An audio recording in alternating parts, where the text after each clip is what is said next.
क्या आपने कभी सोचा है, हम हर साल 15 अगस्त को तिरंगा फहराते हैं, राष्ट्रगान गाते हैं, देशभक्ति के गाने बजते हैं, लेकिन क्या आपने कभी सोचा कि 15 अगस्त ही आखिर क्यों हम इसी दिन को स्वतंत्रता दिवस के रूप में मनाते हैं? आज मैं आपको बताऊंगा वो सच्ची कहानी जिसने भारत को 1947 में आजादी दिलाई, लेकिन उसके पीछे थी करीब 190 साल की गुलामी, हजारों देशभक्तों की कुर्बानी और संघर्षों की लंबी कहानी जो हर भारतीय को जाननी चाहिए। भारत गुलाम कैसे बना? 1600 में ईस्ट इंडिया कंपनी भारत आई। मकसद था सिर्फ व्यापार, लेकिन धीरे धीरे उन्होंने भारतीय राजाओं में झगड़े कराए और 1757 की प्लासी की लड़ाई के बाद बंगाल पर कब्जा कर ली। यही से शुरू हुई गुलामी की असली शुरुआत। 1857 पहला आजादी का संग्राम, जब अंग्रेजों ने भारतीय सैनिकों को ऐसी बंदूकें दी जिनमें गाय और सुअर की चर्बी लगी होती थी, तो पूरे देश में गुस्सा फैल गया। मंगल पांडे, झांसी की रानी लक्ष्मीबाई, नाना साहेब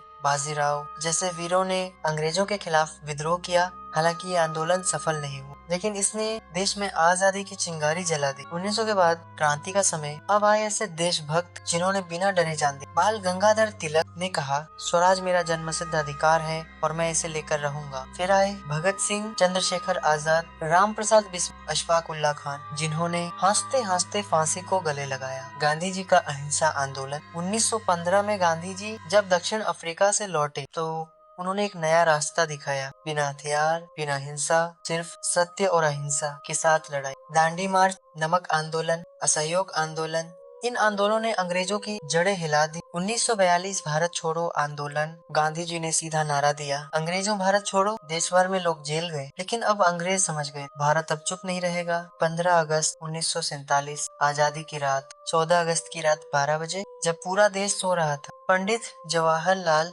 नेहरू ने कहा, जब दुनिया सो रही, भारत जीवन और आजादी के लिए जागा। और फिर 15 अगस्त 1947 भारत आजाद हुआ, मगर यह आजादी मुफ्त नहीं, इसकी कीमत थी लाखों लोगों की कुर्बानी, बंटवारे में हुआ दंगा फसाद और लाहौर से दिल्ली तक फैला इंसानों का दर्द। तो आखिर 15 अगस्त ही क्यों? लॉर्ड माउंटबेटन, जो उस समय भारत के आखिरी वायसराय थे, उन्होंने ये तारीख चुनी क्योंकि 15 अगस्त 1945 जापान ने दूसरे विश्व युद्ध में हार मानी थी, इसलिए उन्होंने इसी दिन को भारत की आजादी के लिए चुना। अगर ये कहानी आपके दिल को छू गई तो वीडियो को लाइक करें, दोस्तों के साथ शेयर करें और ऐसे ही प्रेरणादायक वीडियो के लिए चैनल को सब्सक्राइब करना ना भूलें।